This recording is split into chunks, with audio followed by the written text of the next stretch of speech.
Sore Bu, selamat sore teman-teman. Perkenalkan, nama saya Serafina Sitinja, NPM 1901010011.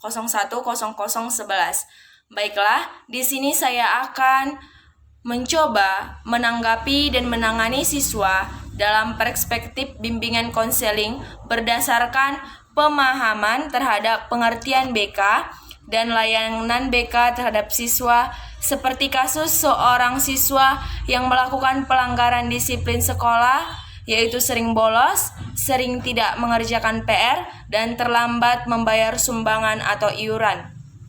Baiklah, saya akan menjawabnya. Menurut saya, upaya untuk menangani siswa yang bermasalah, khususnya yang terkait dengan pelanggaran disiplin sekolah tersebut, dapat dilakukan melalui dua pendekatan. Yang pertama, pendekatan disiplin, dan yang kedua, pendekatan bimbingan dan konseling. Baiklah, seperti yang dikatakan tadi, yaitu siswa bolos. Kenakalan siswa merupakan suatu bentuk perilaku yang salah satunya tanpa izin dari sekolah ataupun tanpa izin dari guru. Membolos disebut kenakalan remaja yang berperilaku mencerminkan pelanggaran siswa dalam aturan yang sudah ditetapkan di sekolah. Membolos adalah salah satu perilaku yang menyimpang yang sangat populer di kalangan pelajar baik di sekolah dasar atau di tingkat menengah dan tingkat menengah atas. Lalu, bagaimana caranya mengatasi siswa yang sering membolos ataupun yang sering tidak mengerjakan PR dan yang sering terlambat membayarkan uang iuran? Menurut tanggapan saya, kita terlebih dahulu mengetahui faktor-faktor apa itu penyebabnya dia bolos dan apa itu penyebabnya dia tidak mengerjakan PR dan terlambat membayar uang iuran. Semua butuh alasannya, dan sebagai guru kita harus mendengarkannya terlebih dahulu apa itu penyebabnya. Dan bagaimana kondisi permasalahan tersebut dalam siswa yang menjadikan proses kelanjutan konseling dapat dilakukan dengan mudah. Langkah selanjutnya ialah melalui pendekatan supaya siswa yang membolos mau menerima arahan dari guru. Seperti itu juga dengan tidak mengerjakan PR ataupun terlambat membayar uang iuran, kita harus mendekati siswa terlebih dahulu.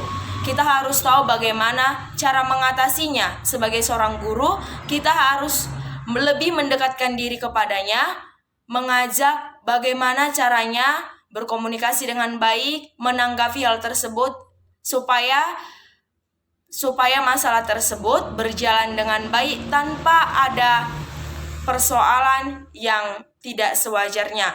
Dan bagaimana kalau anak itu tertutup dan tidak mau menceritakan permasalahan apa yang membiarkan dia membolos, tidak mengerjakan PR dan terlambat membayar uang iuran? Kita harus menggunakan cara lain, yaitu menanyakan pada teman dekatnya ataupun sahabatnya.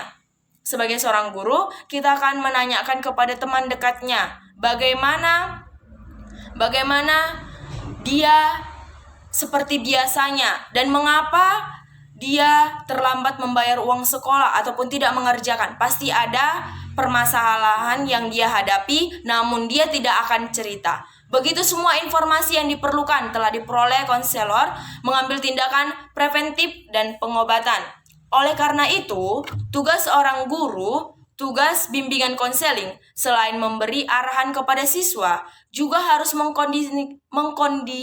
mengkondisikan lingkungan sekolahnya sebaik mungkin supaya siswa tersebut merasa nyaman berada di lingkungan sekolah. Selain itu, Bapak Ibu guru bimbingan konseling juga harus menjalin komunikasi keluarga terhadap siswa seperti orang tua. Kemudian dari sekolah sendiri juga dapat membuat kebijakan yang lebih dekat lagi mengenai peraturan sekolah dengan memberikan peraturan-peraturan yang dapat membuat para siswa jerah. Dengan menerapkan disiplin yang tinggi dapat membuat siswa lebih rajin dan disiplin, dan terlaksanalah tata tertib di sekolah itu dengan baik. Sekian dari penjelasan saya. Jika ada yang kurang, saya mohon maaf. Sekian dan terima kasih.